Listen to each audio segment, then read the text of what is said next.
Hello guys and welcome back to my channel. आज हम इस वीडियो में आगे के अकाउंटिंग टर्म्स को कंटिन्यू करेंगे।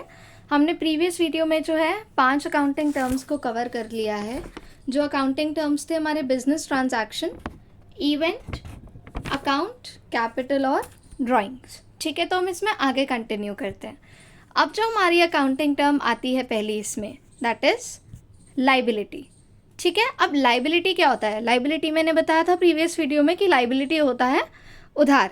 तो इट इज़ बेसिकली ऐसी अमाउंट जो फर्म ओ करती है आउटसाइडर्स या थर्ड पार्टीज़ को। जैसे हमने किसी से उधार ले रखा है, गुड्स खरीद लिए पर उनके अभी पैसे नहीं दिए, उनको वो पेमेंट देनी होती है, या अनपेड वेजेस हैं, हमने लोगों की सैलरी वेजेस नहीं दी हैं, तो ये सारी हमारी होती हैं लाइबिलिटीज़। अब हमें पता है जैसे कि कैपिटल क्या होता है, एसेट्स माइनस लाइबिलिटी। तो लाइबिलिटी हम सिंपल उससे निकाल सकते हैं कि liability is equals to assets minus capital. ठीक है, अब जो लाइबिलिटी है बेसिकली उन्हें क्लासिफाई करा जाता है अलग अलग फॉर्मेट्स में। एज इन पहली होती है इंटरनल लाइबिलिटी। ज़रूरी नहीं है कि हमारी कोई लाइबिलिटी जो है वो आउटसाइडर से ही हो।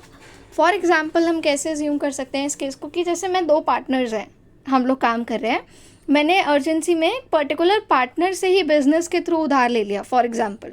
ठीक है, बेसिकली लोन ले लिया, तो वो क्या हो गई इंटरनल लाइबिलिटी। कि बिजनेस के अंदर अमाउंट अगर मैं ओ कर रही हूँ किसी इंडिविजुअल को या ऑर्गेनाइजेशन को, that is termed as internal liability.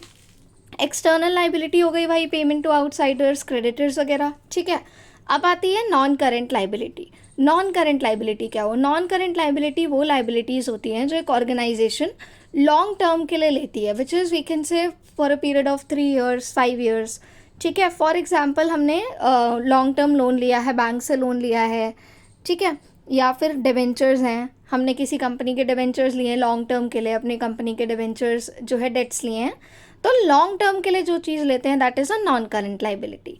अब शॉर्ट टर्म के लिए लेंगे तो that is a current liability, जो कि विद इन अ ईयर हमें ओ करें, हम ओ पे करनी है हमें 1 साल के अंदर अंदर।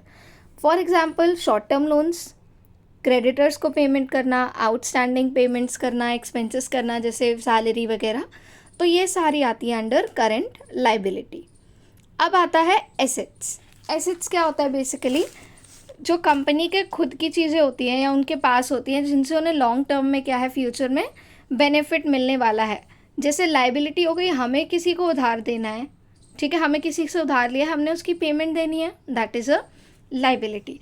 लेकिन अगर किसी को हमें वो पेमेंट पे करनी है, हमने किसी को उधार दे रखा है और वो पेमेंट करेगा, तो वो हमारे लिए क्या हो जाएगी? Basically asset.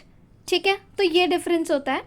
तो कोई भी चीज़ फ्यूचर में जो हमें बेनिफिट देने वाली है विद इन कैश बेनिफिट, ठीक है, वो आती है हमारी अंडर एसेट। फॉर एग्जाम्पल हम कह सकते हैं asset is land and building, furniture, stock, debtors. ठीक है, अब एसेट्स की भी क्लासिफिकेशंस होती हैं 3 टाइप्स में, that is non current assets, current assets और फिक्टिशियस या नॉमिनल एसेट्स। तो नॉन करेंट एसेट्स क्या हो गए? नॉन करेंट एसेट्स वो एसेट्स होते हैं जो हम खरीदते हैं not for sale but for profit और future benefit of the business, that is long term के लिए। जैसे कि हमने land and building, plant and machinery वगैरह खरीद लिया। अब ये भी 2 टाइप के हो सकते हैं, एक तो टैंजिबल हो सकते हैं, एक इंटैंजिबल हो सकते हैं। टैंजिबल का मतलब होता है जो हम देख सकते हैं, टच कर सकते हैं। ठीक है, तो फॉर एग्जांपल इसके अंदर वही सारी चीज़ें आ जाएंगी, land and building, plant and machinery, computer, motor vehicles, furniture, cash and bank balance. ठीक है, इनटैंजिबल होती हैं वो चीज़ें जो कंपनी के लिए एसेट तो हैं पर ना हम उन्हें देख सकते हैं, ना हम उन्हें टच कर सकते हैं, ना हम उन्हें फील कर सकते हैं। फॉर एग्जाम्पल कंपनी की गुडविल, पेटेंट्स। ठीक है, ये सारी चीज़ें हम देख नहीं सकते, हम एक ऑर्गेनाइजेशन की गुडविल या उसकी इमेज को देख नहीं सकते, but what we can feel is the experience that they provide customers को। ठीक है, तो वो होते हैं इंटैंजिबल एसेट्स। उसके बाद आते हैं करेंट एसेट। करेंट एसेट्स वही एसेट्स हो गए जो बेनिफिट देते हैं कंपनी को with in a short period of time, जैसे डेटर्स हो गए या स्टॉक सेल करना हो गया। ठीक, फिर है फिक्टिशियस या नॉमिनल एसेट्स। फिक्टिशियस या नॉमिनल एसेट्स वो एसेट्स होते हैं जो कि हमें कोई भी बेनिफिट अभी नहीं दे रहे हैं या कोई बेनिफिट इन फ्यूचर हमें उन पर्टिकुलर एसेट से मिलेगा ही नहीं, और वो इन जनरल एसेट्स होते भी नहीं हैं। We have to just keep them as assets ताकि हम उसे बाद में प्रॉफिट एंड लॉस में एज एक्सपेंसेस ट्रांसफ़र कर सकें। फॉर एग्जाम्पल एडवर्टाइजमेंट एक्सपेंसेस, ये ऐसे एक्सपेंस होते हैं जो एक कंपनी को हर साल रखने पड़ते हैं या हर साल करना पड़ता है टू इंक्रीज़ देयर इमेज, ठीक है, सेल्स वगैरह इंक्रीज़ करने के लिए हर साल कंपनी एडवर्टाइजमेंट एक्सपेंडिचर करती है।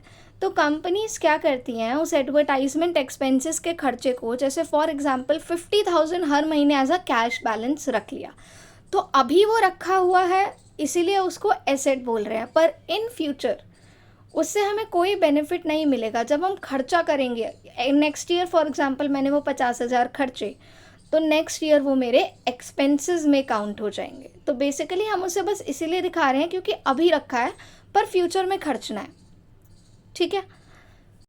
अगली चीज़ आती है इसके अंदर, अगला अकाउंटिंग टर्म जो आता है हमारा वो होता है एक्सपेंस। एक्सपेंस बेसिकली क्या होता है, एक्सपेंस होता है खर्चा, ठीक है। तो अगर हम कोई भी गुड्स और सर्विसेज सेल कर रहे हैं एज अ बिजनेस, वो सेल करने में जो भी एक्सपेंस या जो भी खर्चा आता है उसको हम कहते हैं एक्सपेंस। फॉर एग्जाम्पल हमने किसी को रेंट पे करा है स्टॉक रखने के लिए, कमीशन दिया है, सैलरी दी है सेल्समैन को, ठीक है। हमारा जो एसेट है वो महीने साल भर साल डिप्रिशिएट भी होता है, उसकी वैल्यू भी रिड्यूस हो जाती है, उसको भी हम कैसे काउंट करते हैं, डिप्रिसिएशन ऑफ एसेट को एज एन एक्सपेंस यानी खर्चा काउंट करते हैं।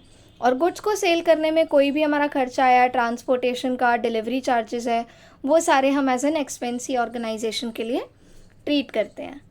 फिर आते हैं हमारी इनकम। इनकम क्या हो गई, इनकम हो गई basically what we earn. But income और रेवेन्यू सेम चीज़ नहीं होती। क्यों नहीं होती, देखो एक्सपेंस हो गया खर्चा जो हमने करा है, रेवेन्यू हो गया वो पैसा खर्च के जो हमने कमाया है, ठीक है। इनकम होता है उस खर्चे का और जो हमने पैसा कमाया है उसका डिफरेंस, वो हमारी अर्निंग हुई। फॉर एग्जाम्पल मेरे पास 1 लाख रुपए के गुड्स थे, ठीक है, मैंने उन्हें 2 लाख में बेच दिया, तो 1 लाख के जो गुड्स थे वो मेरा क्या हुआ, एक्सपेंडिचर हुआ, क्योंकि मेरा 1 लाख रुपए उन गुड्स पे लगा है, ठीक।